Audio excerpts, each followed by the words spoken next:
नमस्ते दोस्तों, आइए ये मेरा नेक्स्ट वीडियो आ चुका है, दैट इज़ 9th वन। और अभी हम लोग ने इस क्लास की बात करें तो हम लोग ने थोड़ा डिस्टर्बेंस चल रहा है अबाउट जनरलिटीज़ की क्लासेस को लेके। रूटीन थोड़ा रेगुलरिटी बन नहीं पाया, बट कोशिश पूरा रहेगा कि इस वीक हमारा अब कहीं से कोई ब्रेक डाउन ना होने पाए, बिकॉज इधर भी जो वीक हमारा बीता उसमें क्लासेस थोड़ा सा डिस्टर्ब रहा। बट ठीक है, वो सिचुएशन वैसा बन गया था जहाँ पे हम चाह के भी चीज़ों को मेंटेन नहीं कर पा रहे थे, बट कोशिश करेंगे अब ऐसा ना होने पाए।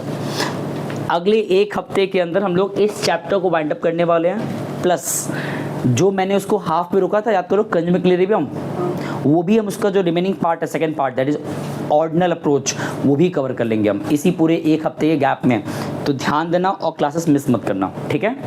चलो, कल हम लोग जो सवाल नहीं लगा पाए थे बिकॉज लाइट चला गया था, आज करते हैं। कल मतलब कल के पहले हम लोग लास्ट टाइम क्वेश्चन से लगाए थे, याद करो, लास्ट टाइम क्वेश्चन नंबर 8 था, वो है ना, 9 का ए लगाए थे और 9 का बी लगाए थे क्या? हाँ, मैंने कहा था 9 का बी हमारा बेसिकली रिपीट था, वो मैंने एज अ वर्बल डिस्कशन किया था ना। अब 9 तक हो जाने के बाद अब क्वेश्चन 10 पे आ जाओ। देखो 9th वीडियो हमारा है और हमारा सवाल कौन चल रहा है अभी? 10th। हम पूरी कोशिश कर रहे हैं सारे वैरायटीज़ कवर कर दें, और वो सारे वैरायटीज़ ऐसे हैं ना, इसके बियॉन्ड हमारे एग्जाम में नहीं आता है। तो आज जो हम 2 सवाल पिकअप करने वाले, क्वेश्चन नंबर 10, क्वेश्चन नंबर 11, किस बुक का? इसमें वो सारे तुम्हारे वैरायटीज़ मिल जाएंगे जो बहुत काम के हैं, और आई गारंटीड इसके बियॉन्ड तुम्हारे एग्जाम में नहीं दिया जाता है, ठीक है। जो तुम्हारा कंसर्न था वो वाला सेटलमेंट वाला, ट्रेड डिस्काउंट, कैश डिस्काउंट, अभी वो फिर आएगा आगे चल के। एक बार जो अभी 2 वैरायटी चलेगा, क्वेश्चन 10 एक अलग वैरायटी है, क्वेश्चन 11 वो भी एक अलग वैरायटी है, ये भी जाना जरूरी है। जब ये सब हो जाएगा 11 की और आगे बढ़ोगे, पता क्या होगा? जो तुमने सीखा है क्वेश्चन 1 से लेके 11 तक, 1 से लेके जितने उसमें वैरायटीज थे सब मिक्स होके कहाँ जाएगा? क्वेश्चन 12 में, 13 में, 14 में मर्ज हो जाएगा। मतलब हर सवाल का कुछ नया नया वैरायटीज उठा के क्या करेगा? एक बिग क्वेश्चन रख देगा। तो वहाँ जब क्वेश्चन पिकअप करेंगे वहाँ तुम्हारा खुद ही सारा अप्रोच क्या हो जाएगा, फिर से रिवाइज। तो अब आते हैं क्वेश्चन 10 पे, पढ़ो क्या लिखा है इसमें।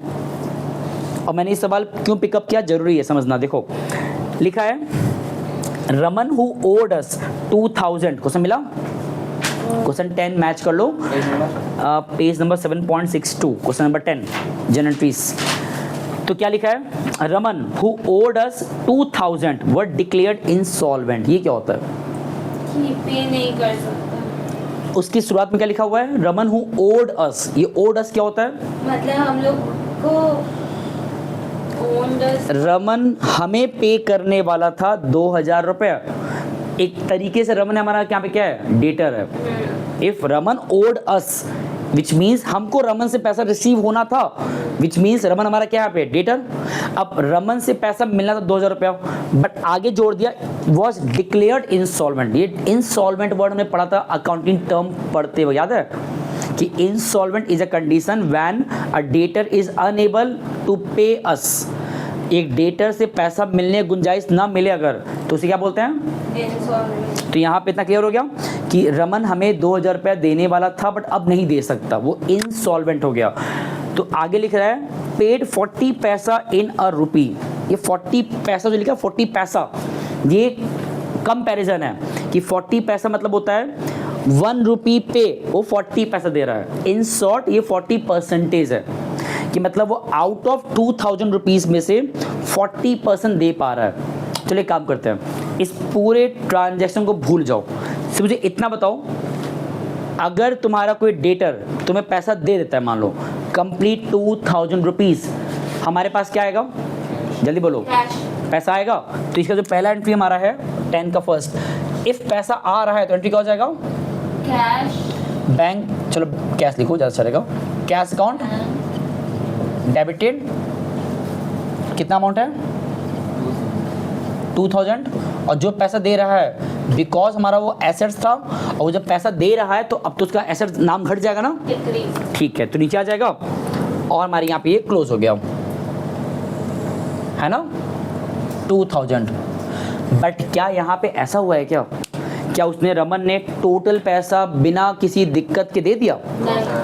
अगर दिया होता तो एंट्री बनाते हैं, बट वो मान लो कि कंप्लीट 2000 नहीं दे रहा है।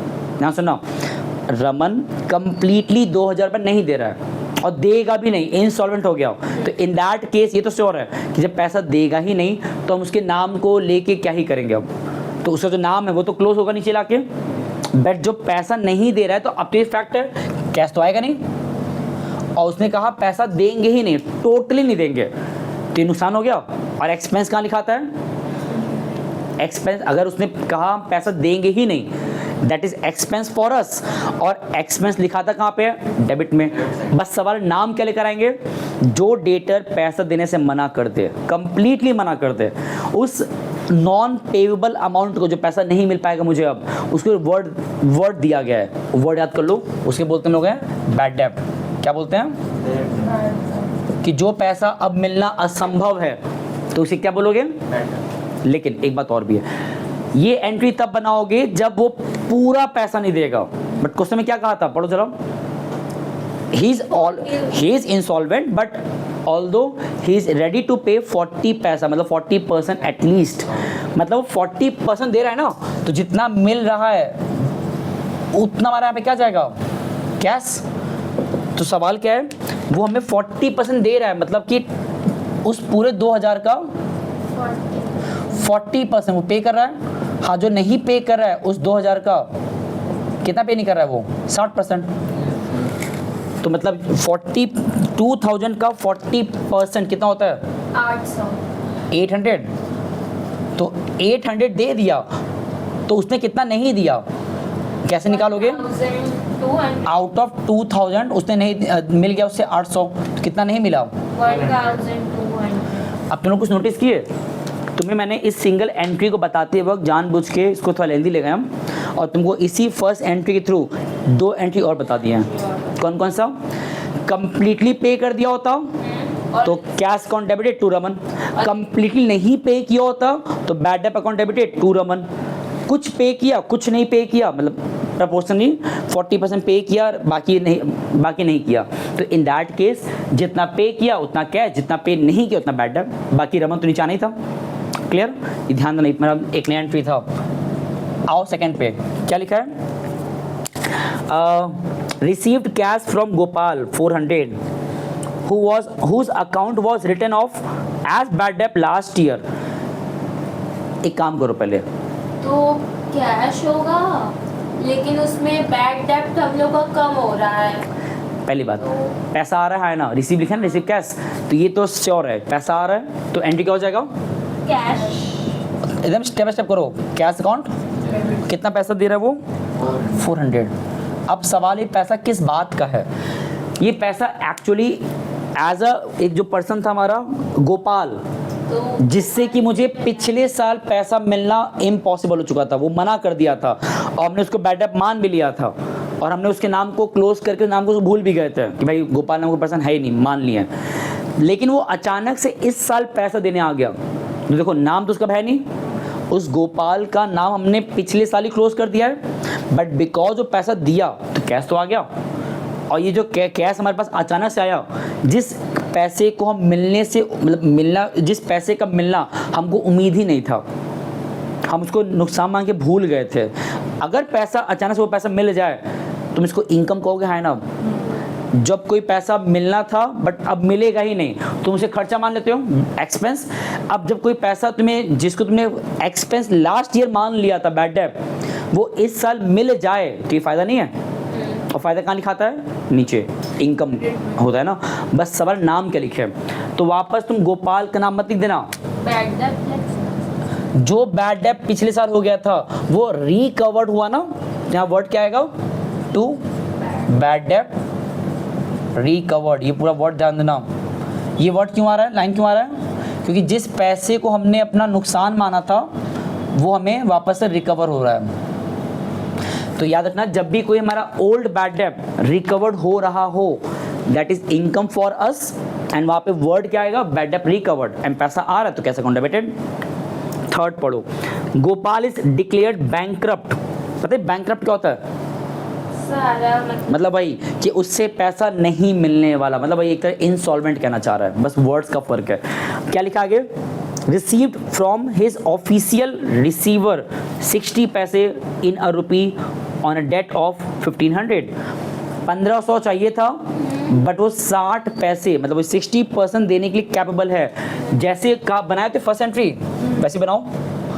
इफ हमें गोपी लिखा नाम, इफ गोपी से हमको पैसा मिलना था बट वो कंप्लीट ना दे करके उन्हें 60% दे रही है, जितना भी दे रही है एट देन हमारे पास पैसा आ रहा है, हाँ ना, तो कैश अकाउंट डेबिटेड। और जो नहीं दे पा रही है वो हमारा क्या कहलाएगा, बैड डेब्ट अकाउंट डेबिटेड। कैसे निकालोगे इसका, 1500 का 60% वो पे कर रही है ना, कितना आता है, वो सॉल्व किया है, हाँ 900 आएगा। तो उसने कितना पे नहीं किया, इसका मतलब तो आउट ऑफ 1500 900 उसने पे किया है, तो जितना पे नहीं किया माइनस करो, कितना आएगा, ये 600 आएगा। और ये अमाउंट किसके नाम से है, हाँ एग्जैक्टली, बिकॉज में गोपी से ही चाहिए था तो उनका जो नाम है वो तुम नीचे क्लोज करोगे, नीचे ले जा करके टू गोपी 1500। अच्छा देखो, हो सकता है किसी बच्चे के माइंड में चले कि अब गोपी नीचे क्यों लिख रहा है, समझ लो उसको। गोपी हमारी डेटर थी और जब हमको एक में डेटर से पैसा रिसीव होना शुरू होता है तो हमारा एक तरह से एसेट्स अब घट रहा है, उसका नाम घट रहा है और पैसा बढ़ रहा है। तो एक एसेट जो घट रहा है वो नीचे लिखाएगा, बिकॉज हमारा एक तरह एसेट घट रहा है डेटर के पॉइंट ऑफ व्यू से, और एट द सेम मोमेंट पैसा आ रहा है तो कैश ऊपर आ गया। जो पैसा नहीं मिल पा रहा है वो एक्सपेंस हो गया तो वो भी ऊपर आ गया। एज पर रूल्स एक्सपेंस भी ऊपर आता है, एसेट्स बढ़ेगा वो भी ऊपर ही आता है, ध्यान देना चीज़ को, ठीक है। अब देखो इस क्वेश्चन में जो बैड डेट वाला केस था क्वेश्चन नंबर 10 में जो मैंने पिकअप कराया था अभी फिलहाल, ये इंपॉर्टेंट था। अब इसी तरह एक सवाल और है, क्वेश्चन नंबर 11, क्वेश्चन नंबर देखो इसमें क्या नया आ रहा है, चलो पढ़ते हैं। पढ़ो क्या लिखा है, पहला goods costing 1000 sale price 1500 destroyed by fire. ये बताओ इसमें पहले क्या बोल रहा है, एक गुड्स है जिसका कीमत था, कॉस्टिंग था 1000, सेल प्राइस था 1500, मतलब 1000 का गुड्स जिसको हमने सोचा था कि बेचेंगे 1500 में, जल के खराब हो गया, ठीक है, डिस्ट्रॉय हो गया। मतलब अब जब डिस्ट्रॉय हो गया तो उसका कीमत कितने का बेचने वाले थे, that doesn't matter to us, क्योंकि जब सामान तुम कितने का बेचने वाले थे वो तब रेलेवेंट होता जब बेच लिए होते, है ना। यहाँ तो बेच ही नहीं पा रहे हो तो जो सेल प्राइस दिया है हम क्या उसे करेंगे, इग्नोर। और कॉस्टिंग था कितना, 1000। अब एक सवाल पूछते हैं हम, मान लो, ध्यान सुनना, अब मान लो कि अगर उस 1000 के गुड्स को हम बेच पाए होते हैं कैश में, एंट्री क्या बनता, 1000 के गुड्स को तो 1500 में बेचते हैं। नहीं अभी वो सेल प्राइस छोड़ दो, सेल प्राइस इग्नोर करो, छोड़ो उसको। 1000 के गुड्स को तुम बेच ही पाते, मतलब सेल कर लिए होते, तो कैश, क्या बात है, रूल्स को आराम से रिकॉल कर लो। बेच पाए होते तो पैसा आता कि जाता, आता, तो कैश आ रहा है ना, कैश टू सेल, और सेल करना हमारे लिए इनकम एक एक्सपेंस है, इनकम, और इनकम कहाँ लिखाता है, तो जो सेल वर्ड था वो नीचे लिखाएगा ना, तुमने उल्टा बोल दिया था।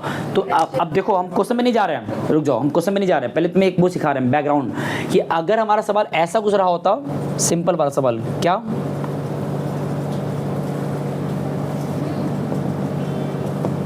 देखो मेरा मोटिव में से सवाल लगवाने का नहीं है, थोड़ा उसके आगे पीछे का बैकग्राउंड भी समझ लो। अगर हम नॉर्मली उस 1000 गुड्स को सेल कर दिए होते हैं, वो जो सेल प्राइस थे उसको इग्नोर करो फिलहाल, उसमें बात नहीं कर रहे हम, तो अगर हम बेच ही लिए होते हैं कैश में तो एंट्री क्या होता, कैश अकाउंट डेबिटेड, पैसा आता टू सेल्स, कितने से,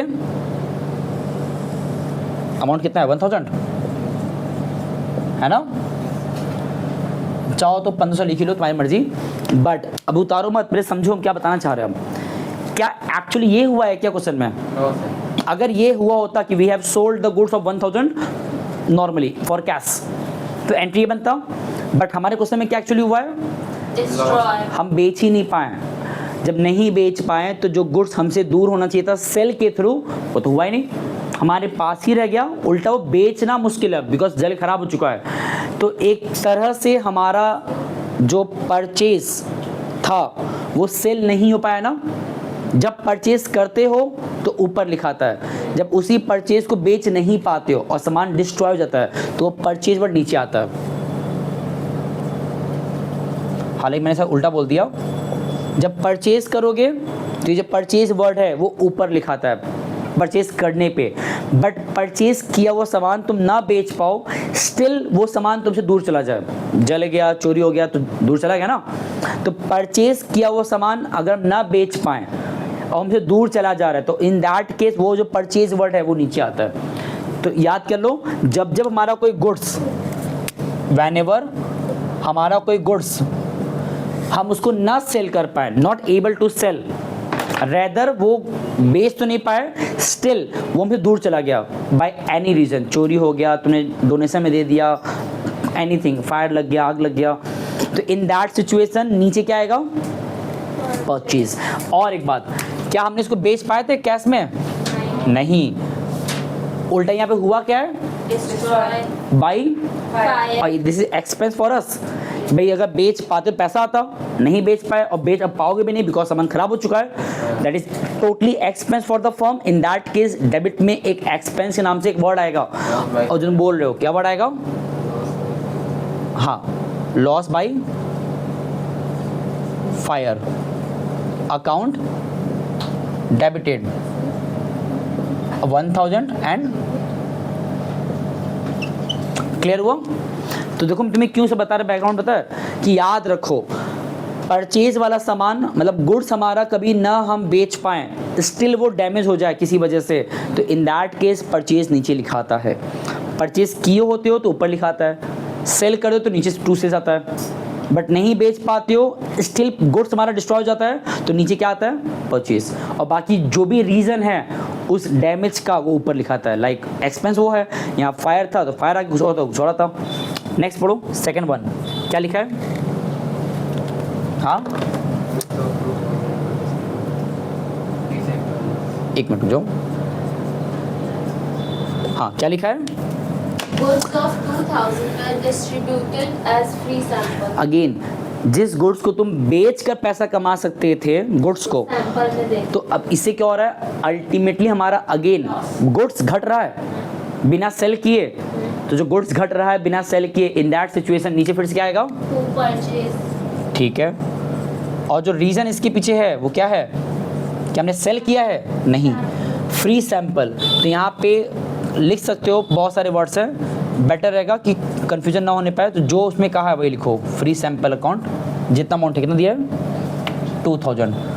तुम्हारे पता है कहीं बुक में वो लिखा होता है सेल्स प्रमोशन लिखा होता है, इसी चीज़ को क्या लिखा होता है? तो वो वर्ड भी सही है, कोई दिक्कत नहीं है। नेक्स्ट पे आ जाओ, क्या लिखा है? Goods costing 3000 were damage by fire, insurance company admitted a claim of 2000। Again 2000 का गुड्स हमारा क्या हो गया?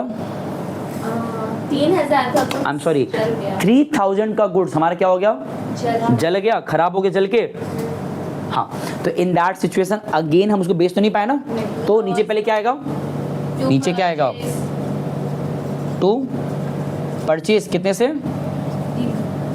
सर हम लोग को क्लेम भी तो मिल रहा है, उस पर मार हैं। अब मुझे बताओ, क्या हम इस 3000 के अमाउंट को टोटली अपना एक्सपेंस मान लें कि भाई जल गया तो हम यहाँ लिख दें loss by fire, loss by fire कितने से? क्योंकि हम लोग को क्लेम मिल रहा है। 3000 लिख दें? नहीं, हमें कुछ पैसा क्लेम मिल रहा है, विच इंडिकेट, क्या इंडिकेट कर रही है? कि हम लोग का पूरा लॉस नहीं हुआ है, सिर्फ 1000। तो जितने का क्लेम मिलने वाला है इंश्योरेंस कंपनी से, पता है क्या होता है?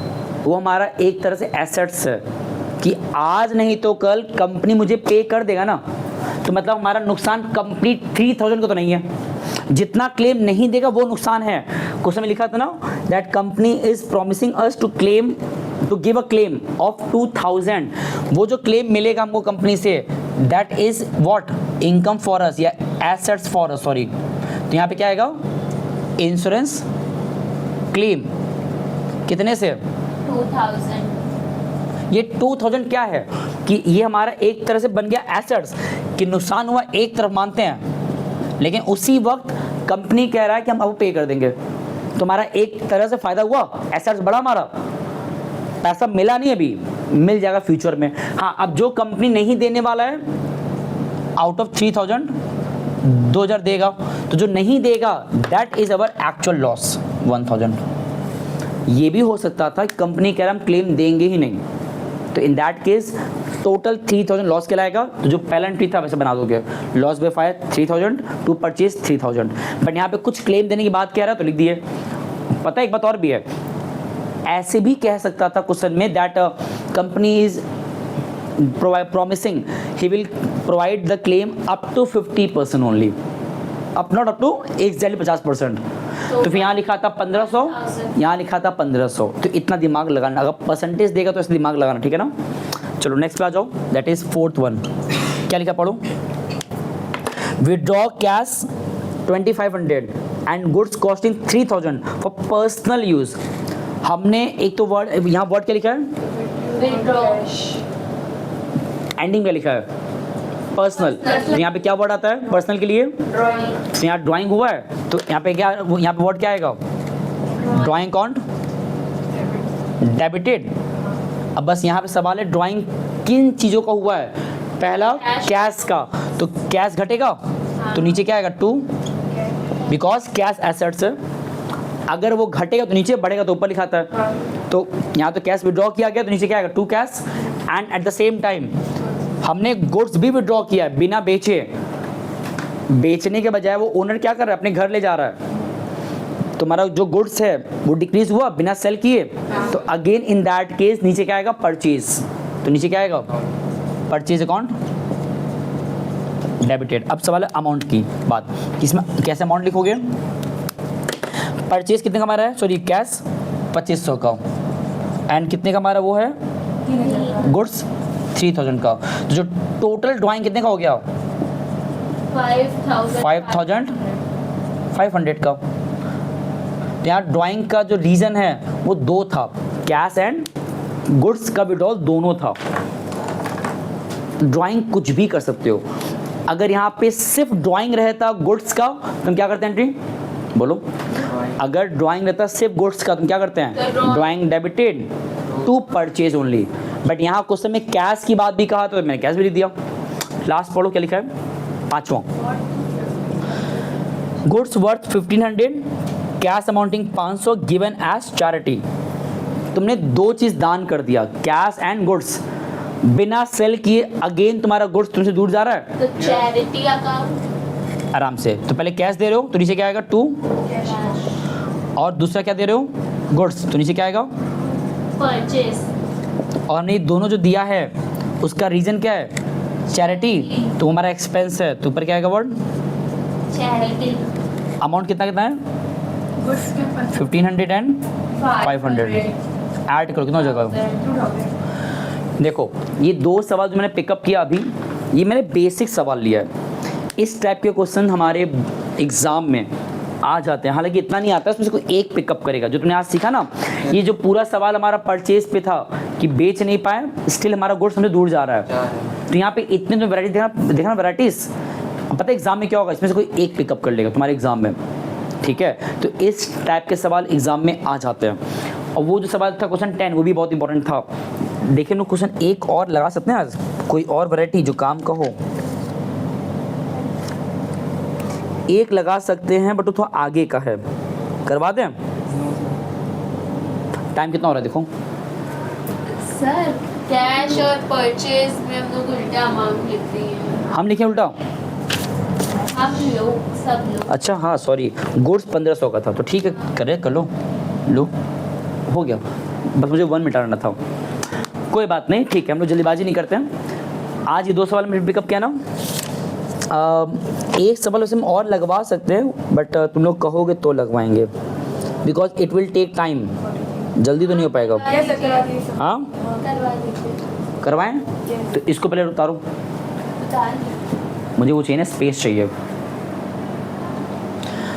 ठीक है। चलो अच्छे बच्चों की निशानी यही होता है कि सब काम अच्छा करते हैं। मेरा यार इतना पार्ट रब हो गया, मैंने ये पार्ट छोड़ दिया, कोई दिक्कत नहीं है, इसको रहने दो। अब जो सवाल पिकअप कर रहे हैं वो थोड़ा आगे का है, बट इसका मतलब ये नहीं कि हम जो इससे सवाल ऊपर का लगवाएंगे नहीं, जितना टाइम मेरे पास बचा हुआ है उस हिसाब से और जितना मैं बोर्ड का स्पेस बचा हुआ है मेरे अकॉर्डिंग क्वेश्चन 15 लगवाना ज़्यादा फ़ायदेमंद है, क्योंकि ये हमारा एक और वैरायटी है। हाँ सुनना, हम लोग ने अभी तक 2 वैरायटी पिकअप किया ना। एक में क्या कह दिया था, बैड डेप वाला, सॉरी वो जो था bad debt and insolvency condition था। एक में परचेजेस का कंडीशन था जहाँ पे वो नुकसान हो रहा है, परचेज मतलब गुड्स डिक्रीज हो रहा है विदाउट सेलिंग के तौर पे। एक और देखो वैरायटी क्वेश्चन 15 में है, 15 में जितने भी पॉइंट्स दिए हैं सब हमारे काम का है। ओपन करो 15 वाला और पढ़ो क्या लिखा है। Bought plants costing 32,000 from Mohan stores. सबसे पहली बात तो ये प्लांट पता है क्या, पौधा नहीं है, ये प्लांट हमारा क्या पे एसेट्स है, याद रहेगा। तो हमने क्या किया है, प्लांट परचेज किया है, बॉट किया है 32,000 रुपये का from Mohan stores and paid carriage 1,000 and installation charges 2,000। Okay अच्छा, अगर हम एक एसेट्स परचेज कर रहे हैं, क्या परचेज कर रहे हैं, और वहाँ पे नाम दे दिया है तो हम क्या मानेंगे, क्रेडिट पे है कि हमने मोहन से वो प्लांट उधार पे लिया है। और एक प्लांट हमारे लिए क्या है, लायबिलिटी के एसेट्स, और एसेट्स परचेज करोगे और ये गुड्स नहीं है।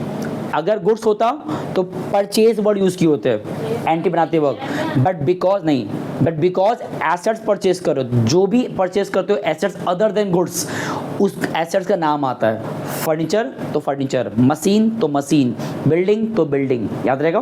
तो यहाँ पे क्या वर्ड है, तो यहाँ पे वो हमारे पास प्लांट आ रहा है, तो जो पहला एंट्री बनाओगे इसका फर्स्ट, तो हमारे पास क्या आ रहा है, प्लांट अकाउंट डेबिटेड, कितने का आ रहा है, 32,000 का। लेकिन एक कंडीशन ध्यान देना, क्या हमने इस अमाउंट को पे किया है, नहीं। हाँ अच्छा, एक गड़बड़ है, रुक जाओ बता रहे हैं, सुनो।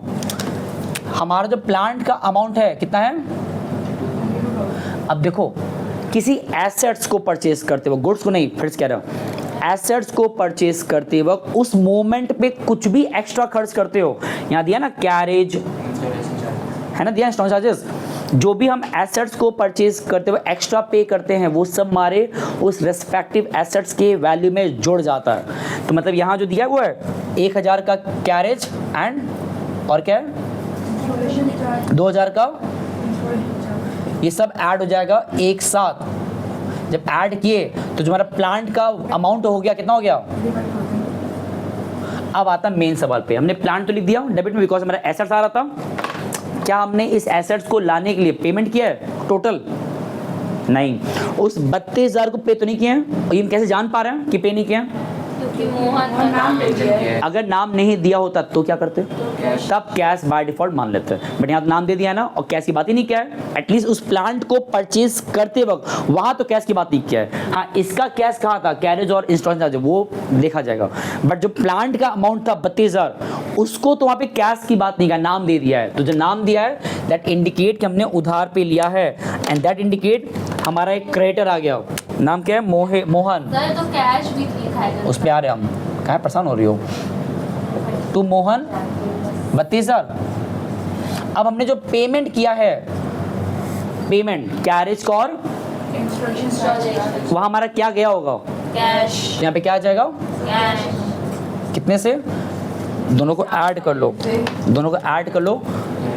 1,000 का कैरेज, 2,000 का इंस्टॉलेशन चार्जेस, कितना हो गया ये हमारा। अच्छा एक बात और भी है, जिसके मन में ये चल रहा है अगर कि सर इस पूरे प्रोसेस में ये जो वर्ड था इंस्टॉलेशन चार्जेस एंड कैरेज, ये वर्ड कहाँ गया, ये मैंने कहीं लिखा क्यों नहीं एंट्री में। इसके अंदर अब नहीं तो बताया कि हाँ बोलो। गुड्स के अलावा जो है सब रहता है वो ऐड हो जाता है। एसेट्स के केस में अगर उस दौरान परचेज टाइम पे कुछ हमने खर्च एडिशनल खर्च किए होते हैं उसमें जुड़ जाता है। तो मतलब अगर नरेशन लिखे होते हैं तो वहाँ पे इंडिकेट करते हैं दैट वो 35,000 फ्री में नहीं आ रहा है, उसमें 2,000 का 1,000 का कैरेज और वो भी है, वो नरेशन में इंडिकेट कर देते हैं। बट रिकॉर्डिंग में दिखता नहीं है वो, क्योंकि उसमें हिडन हो गया है, ऐड हो चुका है, ये ध्यान देना। ठीक है, चलो अब आ जाओ सेकेंड। ये लॉजिक तुम लगाओ, कहाँ पे लगाओगे सिर्फ जब तुम कोई एसेट्स परचेज कर रहे हो, और एसेट्स के परचेज के टाइम पे कोई अगर एक्स्ट्रा खर्चा है इस तरीके का तो करोगे। ठीक है ना। अच्छा कन्फ्यूजन मत रखना, ये जो पूरा अमाउंट है ये ऐसे था, इसके सामने लिखना, सही कर दे उसको हम। कितना था? 32,000, 2,000 एंड 1,000। अब सही है ना? चलो नेक्स्ट पे आ जाओ। सेकंड क्या लिखा है? बॉट गुड्स ऑफ लीस्ट पे, तो बॉट कह दिया है ना। और क्या क्या लिखा है इसमें? Least price 20,000 less 20% less trade discount. ये सवाल हमारा अच्छा आ गया। रिकॉर्डिंग पे जाने से पहले आ जाओ कैलकुलेशन पे। हमारा जो गुड्स का लीस्ट प्राइस है, लीस्ट प्राइस कितना दिया हुआ है? 20,000। अब मैंने हर बार तुमसे कहा है तुम परचेज करो या सेल्स करो, अगर लीस्ट प्राइस की बात, सॉरी ट्रेड डिस्काउंट की बात किया है, तुम क्या करते हैं उसको? बोलो, माइनस करते हैं। हाँ, तो यहाँ पे माइनस करो। ट्रेड डिस्काउंट कितना परसेंटेज है? 10%। 10%, जो कितना आता है? 20,000 का 10%, 2,000 माइनस कितना आएगा ये? 18 अब क्वेश्चन को आगे पढ़ो, क्या लिखा है? Plus discount. अभी एंट्री नहीं बना रहा है, सिर्फ कैलकुलेशन करना सिखा रहे हैं हम, और तुम्हें इस तरह एग्जाम में दिखाना होता है, उसी के ठीक नीचे ज़्यादा अच्छा होता है। तो bought goods of least price 20,000 less 20% 10% trade discount हो चुका है यहाँ तक। 2% का कैश डिस्काउंट भी हमको मिल रहा है। हमने बॉट किया तो हमको मिल रहा है, मतलब from Hari for cash and also paid carriage 500। Okay, तो जो कैरेज की बात है, कैरेज ध्यान सुनना, कैरेज से मतलब नहीं, वो तो भी बाद में ऐड कर देंगे एंडिंग में, कैरेज अलग होता है। 2% हमको मिलता है उस गुड्स के कीमत पे। तो ये बताओ 2% का कैश डिस्काउंट कितना आता है? 360 आएगा। 18,000 का 2% कितना होता है? 360। हाँ, इतना आएगा। माइनस करो, कितना आएगा ये? माइनस करो। ये तुम्हारा आएगा 17,640, है ना। ये हमारा पता क्या आ गया? ये हमारा एक्चुअल परचेज अमाउंट जो हमको पे करना चाहिए था। अब बिकॉज कैश डिस्काउंट मिल रहा है तो पे किया हमने होगा ना, हमने पे किया होगा इतना परचेज अमाउंट। ये हमारा पता है क्या है ऊपर? ये हमने पे किया इतना, जितना हमारा पेमेंट हुआ है। और जो ऊपर लिखा 18,000 वो हमारा क्या होता है? परचेज वैल्यू, कि हमारा जो गुड्स है उनको एक्चुअली इतने का पड़ा। लीस्ट प्राइस से मतलब नहीं होता है। ट्रेड डिस्काउंट कुछ समय अगर दिया है तो उसको रिमूव करने के बाद जो हमारा अमाउंट आता है that is our actual purchase value, और रिकॉर्डिंग में वही अमाउंट जाता भी है ट्रेड डिस्काउंट रिमूव करने के बाद। बिकॉज इस क्वेश्चन में उसकी बात दिखा है ना, कैरेज का है ना, लास्ट में लिखा कैरेज ना, तो उसकी बात करेंगे लास्ट में, छोड़ो उसको भी।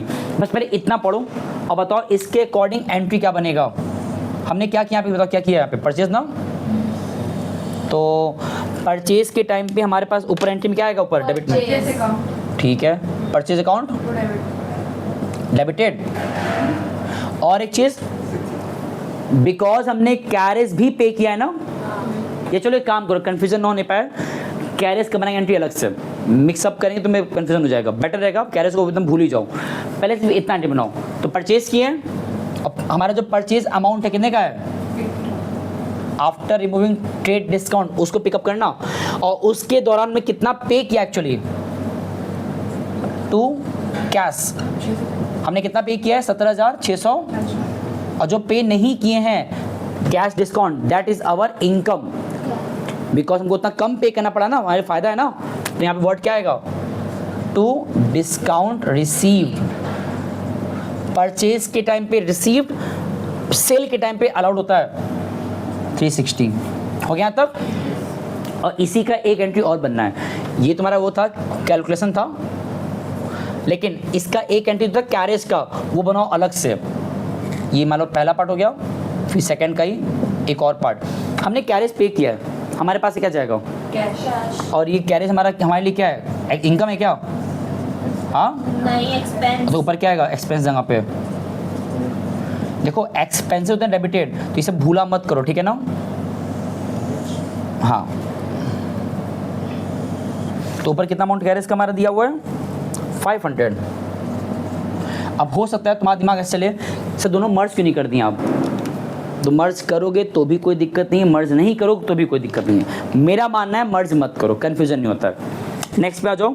Purchase a second hand machine for 15,000 and spend 4,500 on it's repair and carriage charges paid 500। Okay, एक बात बताओ, तुम सेकेंड हैंड लो या first hand low, doesn't matter, machine तो जब तुम ले रहे हो वो तुम ले रहे हो फर्स्ट टाइम ना, और उस मशीन के लेते वक्त खरीदते वक्त तुम जो भी खर्चे करते हो वो सब कहाँ जुड़ जाता है, मशीन के अमाउंट में। तो यहाँ मशीन हमारे पास आ रहा है ना, that is assets for us. तो जब बनाओगे इसका एंट्री हमारे पास क्या आ रहा है, मशीन। और इस मशीन को परचेज करते वक्त नाम कहीं नहीं दिया इस बार, तो हम क्या मानेंगे, कैश। और उधार नहीं मानने वाले। हमने जो जो पेमेंट किया है लाइक 4500 रिपेयर पे, कैरेज 500, ओवरऑल हम क्या मान लेंगे, कैश में। यस। तो नीचे क्या आएगा, टू कैश। और वो जितने भी 3 नाम हैं, एक तो पहले मशीन का अमाउंट जो कितना था 15,000, एक किसका था रिपेयर 4500 का, और एक था इन कैरेज चार्जेस 500। सब जोड़ दो कितना आएगा, ऐड करो कितना आएगा, ये 20 आएगा ना, पूरा जोड़ो पूरा। और ये देखो जरा, मैंने कहीं भी कैरेज कहीं भी रिपेयर लिखा नहीं, क्यों, बिकॉज एसेट्स की बात हो रही है, तो वहाँ पे ऐड होके सब मर्ज हो गया एक साथ। यही तुमको सिखाना चाह रहे हैं इस क्वेश्चन के थ्रू हम, कि मशीन वाले केस में, एसेट्स वाले केस में लॉजिक भूलना मत। हम लोग ने आज 3 सवाल पिकअप किया है, एक तो इंसॉल्वेंसी वाला कंडीशन, बैड डेट वाला कंडीशन, एक परचेज के डिक्रीज कंडीशन विदाउट सेलिंग, एक ये वाला मशीन कंडीशन जहाँ तुम परचेज करते हो उसमें जो भी चीज़ें एक्स्ट्रा होता है उसमें ऐड कर लेते हो। और ये ध्यान देना, नाम दिया होता है तो उधार मान लेते हो, नहीं देगा तो कैश मान लेते हो। अब आ जाओ 4th पे, पढ़ो क्या लिखा है, paid repair charges end of office furniture. कहीं लिखा है क्या कि तुमने वो फर्नीचर परचेज किया है, फर्नीचर पहले से फर्म में था, बस उसको हम रिपेयर करा रहे हैं, तो यहाँ मतलब कोई एसेट्स परचेज तो नहीं हो रहा है ना, तो अब ये रिपेयर कहलाएगा। और हमने पे किया, हमारे पास से क्या जाएगा, कैश। और ये पेमेंट किस बात का है, not acquiring the assets rather repairing the assets. तो जो रिपेयर वर्ड है वो एज ए एक्सपेंस के तौर पे डेबिट में आके बैठ जाएगा। तो एंट्री क्या हो जाएगा, repair account debited to, payment किए तो टू कैश। इतना सिंपल था ना, बस अप्रोच को भूलना मत। तो इसका अमाउंट कितना दिया है 1500, लास्ट 5th वन, पढ़ो क्या लिखा है, गुड्स कॉस्टिंग 4000 वो used for making the furniture. Making मतलब क्या होता है, अगेन बनाना या क्रिएट करना, पाना। तो हमारे पास एक फर्नीचर आ रहा है एक तरीके से, and paid wages for of the carpenter 1000। Obvious सी बात है, एक एसेट्स बनवा रहे हो या पा रहे हो तो उस दौरान तुम जो भी खर्चे किए होगे क्या होता है, एक्सपेंस। नहीं, एक एसेट्स को परचेज कर रहे हो या बनवा रहे हो, एट देन तुम्हारे पास क्या आएगा, एसेट्स। Asset। और उस दौरान तुम जो भी एक्स्ट्रा खर्चा करते हो उस एसेट्स को पाते वक्त वो उसमें जुड़ जाता है। तो यहाँ पे आ क्या हमारे पास रहा है, फर्नीचर, गुड्स नहीं है, ये क्या आ रहा है, फर्नीचर। गुड्स कॉस्टिंग 4000 वो used for making furniture. Goods costing 4000 वो used for making furniture and paid wages of carpenter 1000। हाँ ठीक है, हमारे पास अल्टीमेटली क्या आ रहा है, फर्नीचर। तो एंटी क्या जहाँ पे हो जाएगा, फर्नीचर अकाउंट डेबिटेड टू, नाम के नीचे है पेमेंट हो रहा है ना, टू कैश। हम पता है एक और चीज़ सोच रहे हैं, यहाँ पे हमारा अपना गुड्स लग रहा है ना इसमें ना, हमारा अपना गुड्स इसमें इन्वॉल्व हो रहा है। तो इसको एक बार देखते रुको, पहले इतना बता रहा हूँ।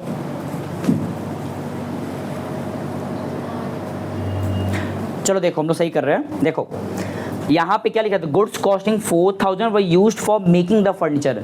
मतलब हमारे पास एट द एंड क्या आ गया, फर्नीचर।